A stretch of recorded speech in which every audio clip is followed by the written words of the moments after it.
ஹாய்மா, இந்த மழை காலத்துக்கு ஏற்ற மாதிரி ஒரு குழம்பு தாங்க நம்ம இப்போ ரெடி பண்ண போகிறோம். சின்ன வெங்காயம் போட்டு புளிக்குழம்பு. அது புளிக்குழம்புனா நிறைய புளி ஊற்ற போகிறதில்ல, நம்ம கடை மசால் தூள் அதெல்லாம் நம்ம போட போகிறதில்ல.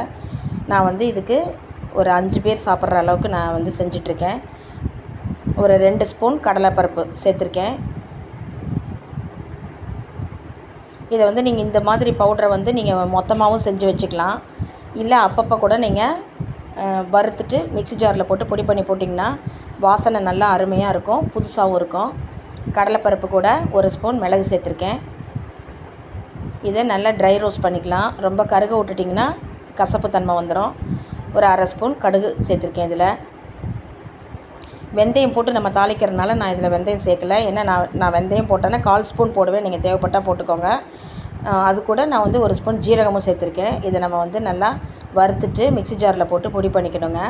நீங்கள் வெந்தயம் கூட போட்டுட்டிங்கனாலோ, இல்லை வெந்தயம் ரொம்ப சட்டுன்னு சவுந்து போயிடும், பிக்னர்ஸ்க்கெல்லாம் புரியாது. அதனால் வெந்தய பவுடரை இதில் நீங்கள் வெந்தயத்தை போட்டு பவுட்ரு பண்ணுறத விட வெந்தயம் தாளிச்சிக்கோங்க, கசந்து போயிடும். அப்புறம் இந்த குழம்புக்கே ஒரு முழுக்கு போட்டுருவீங்க, ஐயா இந்த குழம்பு செட் ஆகாதுன்னு.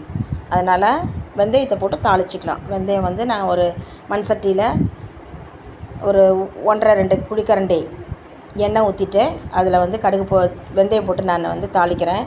இப்போது வெந்தயம் சவந்ததுக்கப்புறம் அது கூட கருவேப்பிலை சேர்த்துக்கலாம். நான் ஒரு 1/4 கிலோ போல் சின்ன வெங்காயத்தை நல்லா உரிச்சிட்டு அலசி வச்சுருக்கேங்க. நான் அதை இது கூட சேர்த்துக்கிறேன். இப்போ நம்ம இது கூட பூண்டு சேர்த்துக்க போகிறதில்ல, வெறும் சின்ன வெங்காயம் மட்டும்தான் சேர்த்துக்க போகிறோம். அது பூண்டு போட்டிங்கன்னா அந்த வாசனை டேஸ்ட் எல்லாம் வேறு மாதிரி ஆயிரும், பூண்டு குழம்பு மாதிரி ஆயிரும். இது சின்ன வெங்காயம் தான். நல்லா கண்ணாடி பதத்துக்கு வதக்கிக்கலாம். அதில்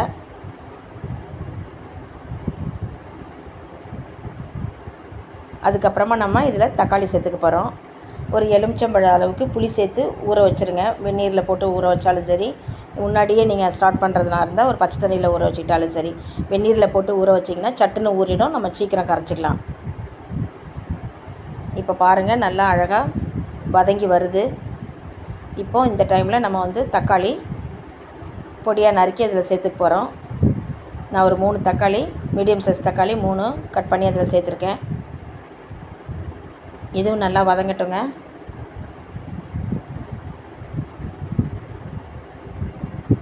இப்போ நான் சொல்கிற பொடி நீங்கள் ஒரு 10 நாளைக்கு ஒரு தடவை கூட யூஸ் பண்ணிக்கிற மாதிரி, 10 நாள் வரைக்கும் ஸ்டோர் பண்ணி வைக்கிற மாதிரி கூட நீங்கள் வச்சுக்கலாம்.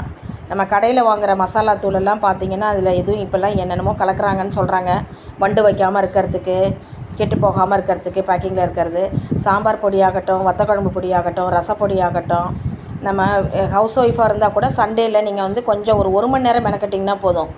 ஒரு வாரத்துக்கு தேவையான அளவு நீங்கள் பவுட்ரு பண்ணி மிக்ஸி ஜாரில் போட்டு அரைச்சி அழகாக வச்சுக்கலாம். நான் அடுத்தடுத்த வீடியோவில் நான் அதெல்லாம் அந்த பொடி எப்படி நுணுக்கிறதுங்கிறத நான் உங்களுக்கு போடுறேன். இப்போ இது கூட நம்ம உப்பு சேர்த்து வதக்கியிருக்கோம். அதிலே நம்ம மஞ்சத்தூளும் சேர்த்துருக்கோம். மேக்ஸிமம் கடையில் வாங்குறத விட இப்படி செஞ்சு பார்த்தீங்கன்னா அந்த டேஸ்ட்டு பிடிச்சி போச்சுன்னு வைங்களேன், நீங்கள் இதையே கண்டினியூ பண்ண ஆரம்பிச்சிருவீங்க. இது கூட நம்ம வீட்டில் அரைச்ச மிளகாத்தூள் தாங்க நான் சேர்க்க போகிறேன்.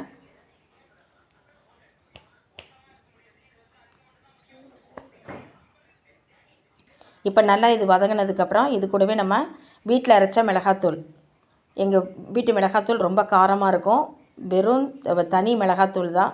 அதனால் நான் அதில் 1 ஸ்பூன் சேர்த்துருக்கேன். ஏன்னா அதில் நம்ம மிளகு சேர்த்துருக்கோம்.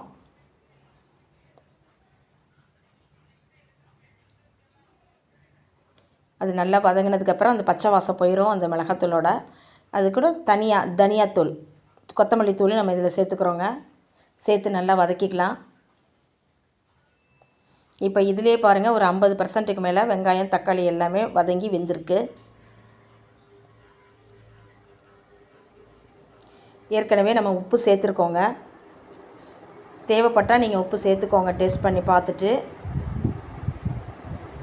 இப்போது நம்ம புளி நல்லா கரைச்சி வச்சுருக்கோம், நம்ம அதையும் அது கூட சேர்த்துக்கிறோம். நல்லா தண்ணியாக தான் நான் கரைச்சி வச்சுருக்கேன் பாருங்கள். இப்போ உப்பு புளி காரம் டேஸ்ட் பண்ணி வாயில் ஊற்றி பார்த்துக்கோங்க.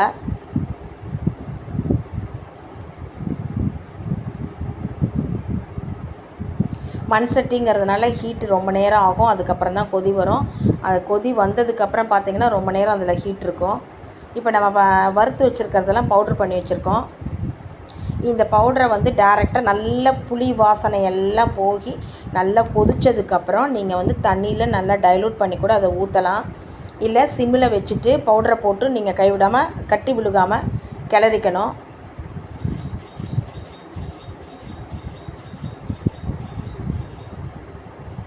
இப்போது இதில் உப்பு, காரம், புளி இந்த பவுடரும் போட்டதுனால இதில் ஒரு வாசனையும் இருக்கும். இதில் மிளகு காரமெல்லாம் சேர்ந்துருக்கும். செக் பண்ணி பாருங்கள். இதுக்கு வந்து இன்னும் கொஞ்சம் தண்ணி நம்ம ஊற்றிக்கணும் அப்படின்னு நினச்சிங்கன்னா நீங்கள் ஒரு 1/2 டம்ளர் தண்ணி கூட அதில் சேர்த்துக்கலாம். உப்பு காரத்துக்கு தகுந்த மாதிரி தண்ணி சேர்த்துட்டு நீங்கள் வந்து நல்லா எண்ணெய் பிரிகிற வரைக்கும் கொதிக்க விடுங்க. இந்த குழம்பு வந்து இட்லி, தோசை, சாதத்துக்கு எல்லாமே நல்லாயிருக்கும். கடைசியில் இருக்கிற அந்த ஒத்த சொட்டு கூட விட மாட்டோம் பாருங்கள். அவ்வளோ டேஸ்டியாக இருக்கும். இந்த பவுடரையும் நுணுக்கி பாருங்கள்.